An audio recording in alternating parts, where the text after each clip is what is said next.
Kalbame apie meilę kaip apie ligą, mylėti iki beprotybės.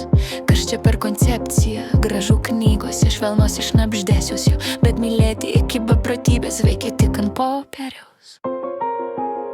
Gal tai vienintelis pažadas, kurį turėtume sutikti grąžinti, nes kai kas nors patikė mums širdį, mes paveldime atsakomybę jau saugoti.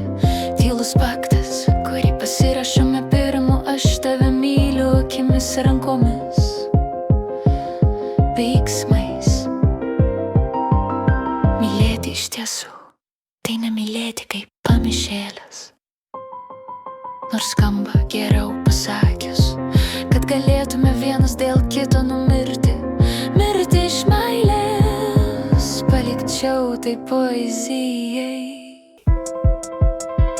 Aš myliu tave ir pykstu, kai uždegi ką nors kitą, nei mūsų bučinių ugnis. Myliu tave ir kraustau, kai žiūri, kaip tavo gyvenimas bėga, nesugebėdamas jo pagauti.